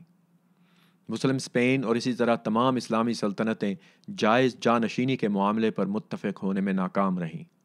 کسی قانون یا الہامی ہدایت کی عدم موجودگی کے باعث جانشینی کے مسئلے پر مسلمانوں میں اتنے بڑے پیمانے پر خون ریزی ہوئی جس کی شدت عیسائیوں، ہندوؤں اور یہودیوں کے ساتھ ہونے والے کسی بھی تصادم سے زیادہ رہی۔ انتقال اقتدار اور اسلامی ریاست کے قیام کی مستقل اور انتہائی خواہش نے مسلم امہ کو اس جھوٹے خواب کا قیدی بنا رکھا ہے۔ چاہے یہ مراکش کے موحدون تھے یا ہندوستانی مغل شہنشاہ اورنگزیب عالمگیر کی اسلام کی زبردستی ترویج کی کوشش تھی، اس کا نتیجہ صرف ایک نکلا: تباہی۔ خلافت یا اسلامی ریاست کے قیام میں مسلمانوں کی بے بسی کی اس سے اچھی منظر کشی کوئی اور نہیں کر سکا جو 12ویں صدی کے ترکمانی مورخ تاج الدین ابو شہرستانی 1086 تا 1153 عیسوی نے پیش کی۔ انہوں نے کہا کہ کوٹ خلافت کے مسئلے سے زیادہ کسی اور معاملے میں اتنی خوریزی نہیں ہوئی، اینڈ کوٹ۔ شہرستانی کے ان الفاظ کے کئی سو سال بعد بھی مسلمانوں کا خون بہتا رہا اور آج بھی بہہ رہا ہے، کیونکہ اقتدار کی خواہش مند اسلام پسندوں کی ہر نئی پود اپنی ہوس کو اسلام کے پردے میں چھپاتی رہی۔ انتقال اقتدار کے لیے سینیارٹی کا جو نظام مسلمانوں کو عرب قبائل سے ورثے میں ملا وہ زیادہ دیر پا ثابت نہ ہو سکا اور جلد ہی اس کی جگہ موروثی نظام نے لے لی۔ اگر وہی نیا نظام اپنا لیا جاتا تو انتقال اقتدار کا مسئلہ خون خرابے کے مستقل سلسلے کی صورت میں نہ ابھرتا رہتا۔ بہرحال تمام سلطنتوں کے بادشاہ اس نظام کی تقلید کرتے رہے۔ البتہ ابتدائی عرب مسلمانوں نے جو نظام اختیار کیا وہ بھی کسی حد تک موروثی جانشینی کا تھا، لیکن اس کے ساتھ انہوں نے متوازی قبائلی سینیارٹی کو ملحوظ خاطر رکھا۔ قبائلی روایت کے احترام کے نام پر اور زبانی اتفاق رائے کے دعوے کرنے سے کوئی بھی انتقال اقتدار پرسکون طریقے سے ممکن نہ ہو سکا۔ 14 اموی خلفاء میں سے صرف 4 کے بیٹے ان کے جانشین بن سکے۔ اسپین میں امویوں نے موروثی نظام انتقال اقتدار اختیار کیا، لیکن سب سے بڑے بیٹے کو جانشین مقرر کرنے کی بجائے موزوں ترین بیٹے کے تقرر کا تصور متعارف کرایا گیا۔ یہ طریقہ کار اتنا ذاتی تھا کہ ہر شہزادہ اور اس کی ماں سمجھتے تھے کہ وہی سب سے زیادہ موزوں ہے۔ چنانچہ ہر ہسپانوی مسلم امیر یا خلیفہ کی موت کے بعد اقتدار کی کشمکش شروع ہو جاتی۔ آخر اس بات کا فیصلہ کون کرتا کہ کون سا شہزادہ سب سے زیادہ موزوں ہے؟ اسپین میں نسلی اختلاط اتنا تھا کہ کاسٹیلی ماؤں سے پیدا ہونے والے نیلی آنکھوں والے اور سنہرے بالوں والے شہزادوں کو اقتدار کے لیے اپنے قریشی پس منظر کے حامل سیاہ رنگت والے سوتیلے بھائیوں کا مقابلہ کرنے کا بمشکل ہی اہل سمجھا جاتا، کیونکہ مکی نسل والے کو زیادہ حیثیت والا سمجھا جاتا تھا۔ ایک اور پہلو جس پر چند اسکالروں نے ہی توجہ کی ہے وہ حکمران بادشاہوں کے حرموں اور کثیر تعداد میں بیویوں کا کردار ہے۔ ان حرموں نے کسی تخت کے امیدوار درجن بھر ولی عہدوں کی کشمکش میں بھی نتائج ظاہر کیے۔ عیسائی بادشاہوں کی بھی کئی داستانیں ہوتی تھیں، لیکن کیتھولک عقیدے کے باعث ان کی ملکہ ایک اور تخت کے محض چند ہی وارث ہوتے تھے۔ اس کے علاوہ یورپ میں رواج تھا کہ سب سے بڑے بیٹے کو تخت سے انکار کا حق حاصل تھا، لیکن وہ شاید ہی کبھی انکار کرتا۔ سلاطین کے حرموں کو محلاتی سیاست میں پیچیدہ حیثیت حاصل تھی۔ داشتاؤں کا ذکر رہنے دیں، حریف بیویاں حسد کے جذبات کے ساتھ اپنے اپنے بیٹوں کو بڑھا چڑھا کر پیش کرتی تھیں۔ یہ خوف کہ کسی اور خاتون کا بیٹا میرے بیٹے سے آگے نہ نکل جائے، ریشہ دوانیوں اور ڈرامے کا مستقل سلسلہ جاری رکھنے کا باعث تھا۔ جو لوگ تاج حاصل کرنے میں ناکام رہتے یا انہیں مسترد کر دیا جاتا، وہ خاندانی رنجشوں کا ذریعہ بن جاتے۔ اس طرح نیا حکمران کمزور ہو کر مؤثر حکمرانی کے قابل نہ رہتا، یہاں تک کہ وہ بھائیوں، سوتیلے بھائیوں، چچاؤں اور بسا اوقات سوتیلی ماؤں کو نکال باہر کرتا۔ اس روش کو قبل از اسلام کی ایک عرب روایت سے زیادہ تقویت ملی۔ ابتدائی اموی دور کے شاعر لقطمی نے اس رویے کو اس طرح بیان کیا ہے: ہمارا کام یہ ہے کہ ہم اپنے ہمسائیوں اور اپنے بھائیوں پر حملے کریں۔ جب ہمیں حملہ کرنے کے لیے کوئی نہیں ملتا تو اس کے لیے ہمارا بھائی تو ہے نا۔ حتیٰ کہ جب غرناطہ کے عیسائی دشمنوں، اور صرف مشرق میں سمندر دشمن نہیں تھا، نے محاصرہ کر رکھا تھا، تو بھی حکمران ناصری خاندان اپنے اقتدار کی مضبوطی اور کسی قسم کی یکجہتی میں ناکام رہا۔ غرناطہ پر 1461 سے 1491 کے درمیان حکومت کرنے والے آخری 3 سلطانوں کے مطالعے سے واضح ہوتا ہے کہ کس طرح مستحکم سیاسی اداروں کی عدم موجودگی اور 15ویں صدی کے قبائلی کلچر کا نفاذ اندلس کے دنیا کے نقشے سے غائب ہونے کا باعث بنا۔ جس سے یہ سوال اٹھتا ہے، اگر 7ویں صدی کا نسخہ 15ویں صدی کے مسلمانوں کی بیماری کا علاج کرنے میں ناکام رہا، تو یہ علاج 21ویں صدی میں مسلم امہ کے لیے کیوں کارگر ثابت ہو سکتا ہے؟ 12ویں صدی کے اختتام تک اندلس اسلامی سے زیادہ عرب مملکت تھا۔ یقیناً سلاطین مسلمان تھے، حقیقی معنوں میں مومن تھے، لیکن مذہب نے ان کی حکمرانی پر اثر نہیں ڈالا۔ اس کے تحت ان کے بطور حکمران کو کم ہی جواز ملا تھا۔ اس دور نے سیکولر فکر، دانشوروں اور داناؤں کے احترام کی محفوظ فضا فراہم کی، کیونکہ یہ لوگ محلاتی ریشہ دوانیوں کا حصہ نہیں تھے۔ لیکن شمالی افریقہ کے المراویوں اور موحدین کی مداخلت سے اس سرزمین کا کلچر بتدریج عدم رواداری اور اسلامی نوعیت کے لحاظ سے سخت گیری کی طرف چلتا گیا۔ 13ویں صدی میں رونما ہونے والی اس تبدیلی کی وجہ سے ہی اندلس سکڑتے سکڑتے جنوب مشرق میں غرناطہ کی عمارت تک محدود ہو گیا۔ خلیفہ امیر کے پاس شاید ہی مذہبی یا سیکولر لیڈر ہونے کا کوئی اختیار ہوتا تھا۔ بادشاہ کی مطلق العنانی کا مطلب تھا کہ بادشاہ اگر کمزور ہوا تو پوری سلطنت کمزور ہو جاتی، اور اگر وہ نااہل ہے تو بھی اس کا خمیازہ پوری رعایا کو بھگتنا پڑتا۔ چیک اینڈ بیلنس نہ ہونے کا نتیجہ سخت عدم استحکام کی صورت میں نکلا، اور یہی عدم استحکام حضور صلی اللہ علیہ وسلم کے انتقال کے بعد سے اسلامی ریاست کا حصہ چلا آ رہا تھا۔ ستم ظریفی یہ ہے کہ اسلام پسند اس ابتری کو مسلمانوں کے مسائل کا علاج اور معاصر مغربی سیکولر جمہوریت کا متبادل قرار دیتا ہے۔ غرناطہ اب شمال کے تمام شکست خوردہ عمائدین کا مسکن تھا، جنہیں اقتدار اور دولت دونوں سے محروم کر دیا گیا۔ ماضی میں زندہ رہنے والے یہ ستمگر دوبارہ اپنی حکومتوں کی واپسی کے خواب دیکھتے تھے، لیکن عملی طور پر ان کے پاس کوئی منصوبہ تھا نہ صلاحیت۔ کہا جاتا ہے کہ اس ننھی سی ریاست میں تقریباً 30 لاکھ افراد رہتے تھے، اور وہاں امیر اور غریب کے درمیان فرق بتدریج واضح ہو رہا تھا۔ وہ زوال جو وقوع پذیر ہو چکا تھا، اس نے اس منظر نامے کو جنم دیا جسے ادبی حلقے موروں یعنی مسلمانوں کی آخری ہچکی قرار دیتے ہیں۔ 14ویں صدی کی اس اشرافیہ میں ایسے دانشور، سیاستدان اور اتالیق بھی تھے جنہوں نے عدلیہ اور سفارتکاری کا بھی کردار ادا کیا۔ ان میں سے ایک نام عبد الرحمن ابو زید ولی الدین ابن خلدون کا بھی ہے، جو ابن خلدون کے طور پر مشہور ہیں۔ اگرچہ وہ بربر افریقی تھے، لیکن خود کو یمنی نسل کا فرد قرار دیتے تھے۔ ابن خلدون نے تاریخ کے مطالعے کا علم تخلیق کیا اور تہذیبوں کے عروج و زوال کی وجوہات کے تعین کا سائنسی طریقہ بھی ایجاد کیا۔ اس نے سماجی تصادم کا ایک نظریہ تیار کرتے ہوئے شہر بمقابلہ صحرا کے تناقض کا فارمولہ بنایا۔ اس طرح اس نے نسل یا جنریشن کا تصور پیش کیا کہ جب صحراؤں کے جنگجو کو کوئی شہر فتح کرتے ہیں تو اقتدار کو ناگزیر نقصان پہنچتا ہے۔ اس کا استاد مشہور مفکر ابن رشد کا شاگرد تھا۔ اسے اقلیت پسندی کا تصور ورثے میں ملا، لیکن اس نے اس کے ساتھ الہامی مداخلت کو بھی ملا دیا، جو اس کے نزدیک اس بات کی وجہ تھی کہ بعض تہذیبیں ازل سے ابد تک باقی رہیں جبکہ دیگر کا وجود مٹ گیا۔ ابن خلدون کا تہذیبوں کا نظریہ آج کی ترقی اور انفارمیشن ٹیکنالوجی کے ماڈلوں کے قریب قریب ہے۔ اس نے کتاب المقدمہ لکھی جس میں اس نے تاریخ کا عقلی فلسفہ پیش کیا۔ اس نے شمالی افریقہ کی تاریخ بھی لکھی۔ المقدمہ میں ابن خلدون نے عربوں کی عصبیت کے تصور پر بھی روشنی ڈالتے ہوئے لکھا ہے کہ جب کوئی معاشرہ عظیم تہذیب بن جاتا ہے اور خطے پر چھا جاتا ہے تو اس عروج کے بعد زوال کا دور آتا ہے۔ اس کا تجزیہ ہے کہ زوال پذیر تہذیب کو فتح کرنے والے نسبتاً بربریت ذہن کے حامل ہوتے ہیں۔ ممکن ہے اس کا اشارہ اندلس پر یلغار کی تیاری کرنے والے عیسائیوں کی طرف ہو، لیکن اس کا نظریہ عرب بدوؤں کے ہاتھوں ایران اور روما کی سلطنتوں کی فتح پر بھی منطبق ہوتا ہے، جن کے لیے ابن خلدون کے دل میں زیادہ قدر نہیں پائی جاتی۔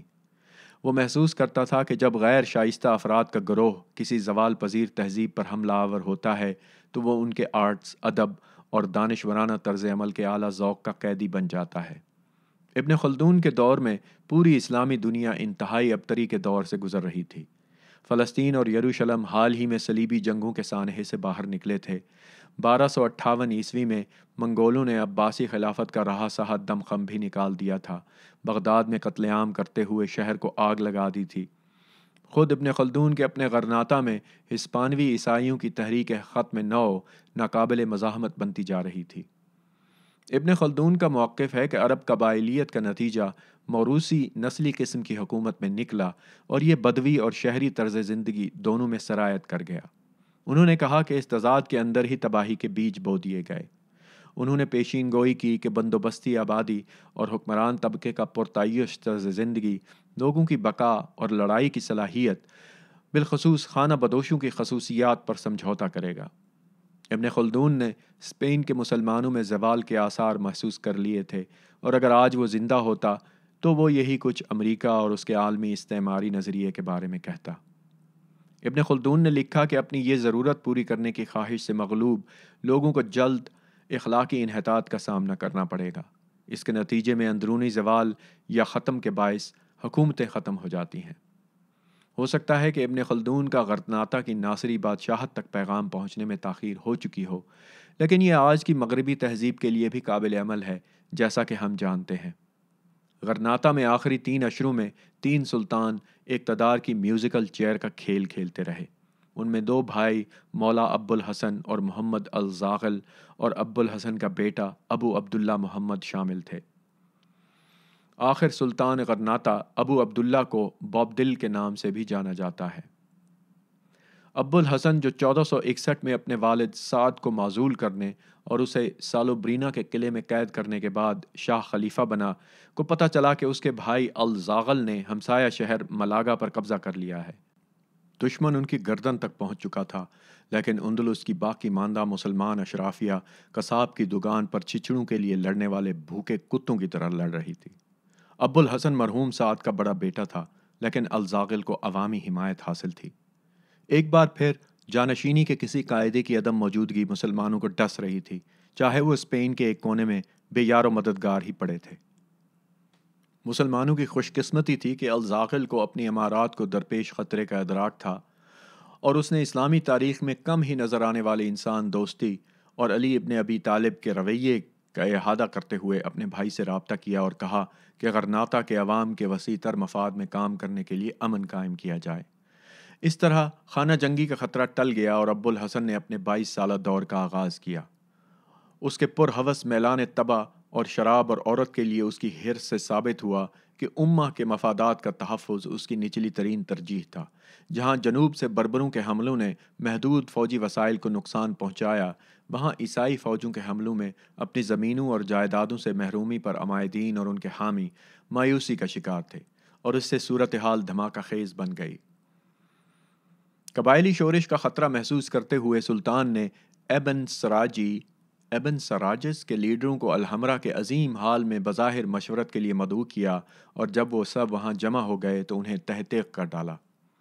اس اقدام سے مولی ہیشن، عیسائی ابو الحسن کو اس نام سے پکارتے تھے، کو شاید عارضی طور پر فائدہ ہوا ہوگا، لیکن اس سے غیر مستحکم سلطان کے خلاف گہری نفرت پیدا ہو گئی۔ اس دوران ایک قبیلے جس نے 1429 میں محمد نہم کو برطرف کیا تھا نے اعلان کیا کہ وہ خلیفہ کے کسی بھی مخالف سے تعاون کرے گا۔ ممکن ہے ابو الحسن خون خرابے سے راحت محسوس کرتا ہو، لیکن اس طرح اس کے اقتدار کی وقت بے معنی ہو گئی، حالانکہ وہ اپنے طاقتور عیسائی ہمسایوں کے خلاف طاقت کا ارادہ رکھتا تھا۔ 1453 میں ابو الحسن کے دادا خلیفہ محمد دہم نے حکمرانوں کو خراج کی ادائیگی پر آمادگی ظاہر کرتے ہوئے امن کی ضمانت مانگی تھی۔ 10 سال تک کاسٹیل ریاست کو خراج ادا کیا جاتا رہا اور مغربی محاذ پر ایک قسم کا امن قائم رہا۔ تاہم 1476 میں ابو الحسن نے خراج ادا کرنے سے انکار کر دیا، جس پر نئی معرض وجود میں آنے والی ہسپانوی سلطنت، جو ملکہ ایزابیلا اور شاہ فرڈینینڈ کی شادی کا نتیجہ تھی، میں زبردست احتجاج کیا گیا۔ جب ہسپانوی بادشاہ جوڑے نے ایلچی بھیجا تو روایت کے مطابق اس نے کہا، غرناطہ کی ٹکسال اب سونے نہیں، لوہے کے سکے ڈھالتی ہے۔ سفارتکاری کی ناکامی پر جنگی سلسلے کا آغاز ہوا اور جارحیت میں پہل ابو الحسن نے کی۔ اس طرح اس نے اندرونی خلفشار اور بالآخر اندلس کے ناگزیر سقوط کی راہ ہموار کر دی۔ 1481 میں خلیفہ ابو الحسن نے عیسائی حدود کے اندر حملہ کر کے قلعہ زیرہ پر قبضہ کر لیا اور کئی افراد قیدی بنا لیے۔ کچھ حلقوں نے نئی مملکت اسپین پر حملے کے آغاز کی سوچ پر اعتراض کیا، لیکن بعض دیگر مشیروں نے اس مشورے کو ابو الحسن کی مردانگی پر ضرب قرار دیتے ہوئے حملے جاری رکھنے کو کہا۔ قلعہ زہرہ پر قبضے اور عیسائیوں پر فتح حاصل کرنے کے باوجود اہل غرناطہ میں مکمل سکوت تھا۔ ایک غرناطی فقیہ الفلکی نے اس موقع پر کہا کہ خدا بیڑا غرق کرے، قلعہ زہرہ کے کھنڈرات کا ملبہ ہمارے سروں پر آن گرے گا، مسلمان ریاست کے دن اب گنے جا چکے ہیں۔ قلعہ زہرہ پر قبضے کی اہمیت سے صرف الفلکی پریشان نہیں تھا، یہ شاہ فرنینڈو کا دادا تھا جس نے یہ قلعہ مسلمانوں سے چھینا تھا، لہٰذا یہ اسپین کے نئے بادشاہ کی ذاتی بے عزتی تھی اور اس نے حتمی حل کی راہ تلاش کرنا شروع کر دی۔ لیکن اسے اس بات کا بھی اندازہ تھا کہ غرناطہ کی کمزوریوں کے باوجود اس کی فوجی طاقت کا غلط اندازہ نہیں لگانا چاہیے۔ عیسائیوں کا رد عمل تاخیر سے آیا، لیکن جب یہ جواب سامنے آیا تو انتہائی تیز رفتار اور تکلیف دہ ثابت ہوا۔ فروری 1492 کی سرد تاریک رات میں رورڈ آف کارڈیزیونس ڈی لیون نے الہاما کے قصبے پر اچانک حملہ کیا، جو غرناطہ اور ملاگا کی سڑک پر واقع تھا۔ یہ قلعہ جو ناقابل تسخیر سمجھا جاتا تھا اور اس پر پہلے کبھی حملہ نہیں ہوا تھا، کسی مشکل کے بغیر فتح کر لیا گیا۔ اس شکست کا دھچکا کافی سخت نکلا۔ ابو الحسن کی طرف سے شہر کا قبضہ واپس لینے کی کئی کوششیں بیکار ثابت ہوئیں۔ دست بدست لڑائی میں مسلمانوں کو قلعے کا حصار توڑنے کے باوجود واپس دھکیل دیا گیا۔ بچے کھچے اندلس پر تاریکی کے سائے لہرا رہے تھے۔ دشمن اب دارالحکومت سے صرف 40 کلومیٹر دور تھا۔ نقصان پر ششتر خلیفہ نے فرمان جاری کیا کہ الہاما کے سقوط کی بات کرنے والے ہر شخص کا سر قلم کر دیا جائے گا۔ جس وقت عیسائیوں نے غرناطہ کا ناطقہ بند کر رکھا تھا، ابو الحسن کو ایک اور بغاوت کا سامنا کرنا پڑا۔ یہ بغاوت اس کے اپنے بیٹے بوب دل نے کی اور اپنے چچا کے ساتھ گڈ سکس کے قصبے کی طرف فرار ہو گیا اور وہاں اپنی حکومت کا اعلان کر دیا، اور ایسے وقت جب اتحاد کی ضرورت تھی اس چھوٹی سی عمارت کو 2 حصوں میں تقسیم کر دیا گیا۔ اس اچانک ابتری کے پس پردہ عزائم عمارت کی حرم والی سیاست کا شاخسانہ تھے۔ ابو الحسن کی پہلی بیوی اور باغی شہزادے کی ماں عائشہ تھی، لیکن ابو الحسن ایک عورت سریہ جو اس کی بیوی یا غالباً داشتہ تھی سے متاثر تھا۔ بتایا جاتا ہے کہ عائشہ کو خدشہ لاحق ہوا کہ سریہ کے اثر و رسوخ سے خلیفہ اپنا فیصلہ تبدیل نہ کر دے اور اس کے بیٹے کو جانشینی سے ہٹا نہ دیا جائے۔ اپنے بیٹے کے حق کے حکمرانی کا دعویٰ یقینی بنانے کے لیے اس نے علیحدگی کا منصوبہ تیار کیا۔ یہ تو ایسی ہی مثال تھی کہ ٹائٹینک ڈوب رہا تھا اور حکمران طبقہ اقتدار کے لایعنی کھیل میں مگن تھا۔ بہرحال کچھ بھی تھا، دم توڑتے ہوئے غرناطہ پر آخری ایام میں 2 سلطان حکومت کر رہے تھے۔ ہر ایک اشتعال انگیز لشکر کشی سے اپنی روایہ کی وفاداریاں حاصل کرنے میں لگا تھا، لیکن اس کا نتیجہ تباہی کی صورت میں نکلا۔ دونوں اپنے مردہ فوجیوں اور اسرت زدہ عوام کی پشت پر بہادری کا ثبوت دینے میں مصروف تھے۔ اپنے باپ کو غیر فعال کرنے کے لیے بوب دل کی بدقسمتی کہ اس نے عیسائی خطے میں حملہ کر دیا، جہاں اسے گرفتار کر کے 2 سال تک قید رکھا گیا۔ آخر کار اسے رہا کر دیا گیا، لیکن اس کے 2 بیٹے بدستور عیسائیوں کی قید میں رہے۔ عیسائیوں نے بوب دل کو اچھی طرح مسلح کر کے کہا کہ وہ غرناطہ کے اندر شورش برپا کر دے اور وہ خود اس ریاست پر حتمی کنٹرول کرنے کی تیاری کرنے لگے۔ 1485 میں بیمار ابو الحسن نے اقتدار اپنے بھائی محمد بن سعد الزاغل کے سپرد کرنے کا فیصلہ کیا۔ حکومت سنبھالنے کے 1 سال بعد ہی اسے بوب دل کا سامنا کرنا پڑا، جس نے عیسائی سلطنت سے اتحاد قائم کر لیا تھا۔ 1487 میں جب سلطان ویلیز ملاگا میں تھا تو بوب دل نے دوبارہ دارالحکومت پر حملہ کر دیا، جس کا نتیجہ خونریزی کی صورت میں نکلا۔ 29 اپریل 1487 کو باغی شہزادے نے الحمرا کا کنٹرول سنبھال لیا اور مخالفت کرنے والے ہر جنگجو کو ہلاک کر دیا۔ پھر اس نے عیسائی بادشاہ کو پیغام بھجوا کر پیشکش کی کہ وہ شہر اس کے حوالے کرنے کو تیار ہے اور بدلے میں اسے اور اس کے ایک وزیر کو ایک ریاست عطا کر دی جائے۔ دوسری طرف الزاغل بہادری کے ساتھ امارت بچانے میں مصروف تھا، لیکن یہ ہاری ہوئی جنگ تھی۔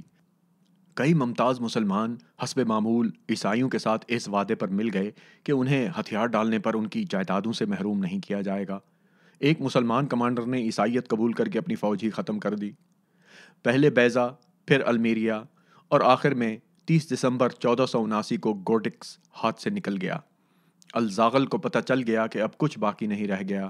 اندلس اس لیے ختم نہیں ہوا کہ مسلمانوں نے ہتھیار پھینک دیے تھے، بلکہ اس کی وجہ یہ تھی کہ انہیں ان کی قیادت نے دھوکہ دیا۔ جب الزاغل نے ملاگا کے مسلمانوں کو بچانے کے لیے اپنی فوج بھیجی تو اس کے سپاہیوں پر ساتھی مسلمانوں نے حملہ کر کے انہیں ٹکڑے ٹکڑے کر دیا۔ ولیم پریسکاٹ نے 19ویں صدی میں اپنی کتاب فرڈینینڈ اور ایزابیلا کے اقتدار کی تاریخ میں لکھا ہے کہ مور یعنی مسلمان ملاگا کی اہمیت سے بے خبر نہیں تھے، یا یہ کہ انہوں نے اس کا دفاع نہیں کیا تھا۔ انہوں نے اسے بچانے کی کئی کوششیں کیں، لیکن یہ محض اس لیے ناکام نہیں ہوئیں کہ اس میں عیسائیوں کا کوئی کردار تھا، بلکہ اس کی اصل وجہ ان کی اپنی قابل رحم دشمنی تھی۔ الزاغل نے گورڈک سے جو دستہ محصور شہر کو بچانے کے لیے بھیجا تھا، نوجوان بادشاہ عبداللہ کی بالادست فوج نے مقابلہ کر کے اسے ٹکڑے ٹکڑے کر دیا۔ اس بادشاہ نے عیسائی کیمپ میں ایک سفیر بھیج کر فرڈینینڈ کو عربی نسل کے گھوڑوں کا تحفہ بھیجا۔ یہ اس کی بزدلی کی واضح نشانی تھی۔ ان غداریوں سے مجبور ہو کر الزاغل نے 30,000 کاسٹیلی سکوں کے عوض ہتھیار ڈال دیے۔ اسپین میں مختصر قیام کے بعد وہ مراکش کے شہر اوران کی طرف روانہ ہو گیا، جہاں اسے ڈاکوؤں نے لوٹ لیا اور وہ انتہائی قسم پرسی کی حالت میں مر گیا۔ ایک افسردہ اور غیرت مند انسان الزاغل نے اسی طرح ہتھیار ڈالے جس طرح اس سے پہلے اور پھر بعد میں کئی مسلمان حکمرانوں نے ہتھیار پھینکے۔ اپنی شکست کو اللہ کی مرضی قرار دیتے ہوئے اس نے فرڈینینڈ کے ایلچی سے کہا کہ اللہ جو چاہتا ہے وہ کرتا ہے۔ اگر اس نے غرناطہ کے سقوط کا فیصلہ نہ کیا ہوتا تو یہ تلوار اس شہر کو بچا لیتی، لیکن اب ایسا ہو کر رہے گا۔ And quote.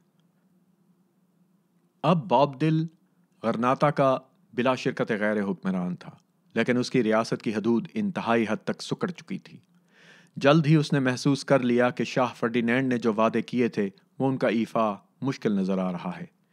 اس کے باوجود کہ اس نے اپنی قوم کو دھوکہ دیتے ہوئے شاہ فرڈینینڈ کا ساتھ دیا، لیکن یہ غداری سلطنت کی سرحدوں کو چھوتی ہوئی تحریک ختم نو کو ٹالنے کے لیے کافی نہیں تھی۔ 1490 سے 1491 کے پورے عرصے میں شہر محصور رہا۔ قحط سالی سے شہر میں بغاوت کے آثار نمودار ہو گئے اور کوئی حل بھی نظر نہیں آ رہا تھا۔ الحمرا کے حال فرڈینینڈ اور ایزابیلا کے حوالے کر دیے گئے۔ 1492 کو نئے سال کے آغاز پر ابو عبداللہ محمد نے شہر کی چابیاں اسپین کے نئے حکمرانوں کے حوالے کر دیں۔ اندلس اس روز سے ہمیشہ کے لیے کھو گیا۔ بتایا جاتا ہے کہ جب مسلمان شاہی خاندان جنوب کی جانب جلا وطنی کے لیے جا رہا تھا تو انہوں نے پہاڑی کی چوٹی پر جا کر غرناطہ کی شان و شوکت کی طرف مڑ کر دیکھا، جہاں اب الحمرا کے قلعے پر کاسٹیلی پرچم لہرا رہے تھے۔ جب بوب دل پھوٹ پھوٹ کر رونے لگا تو اس کی ماں عائشہ نے جھلا کر کہا، تمہیں عورتوں کی طرح ہی آنسو بہانے چاہیے کیونکہ تم مردوں کی طرح لڑ نہیں سکتے۔ End quote. وہ پہاڑی چوٹی جہاں سے باب دل نے آخری بار غرناطہ کو دیکھا تھا اب سیاحوں کا ایک مقام ہے اور اسے ایک شاعرانہ نام، ایک مور کی آخری آہ دیا گیا ہے۔ 9واں باب ختم ہوا۔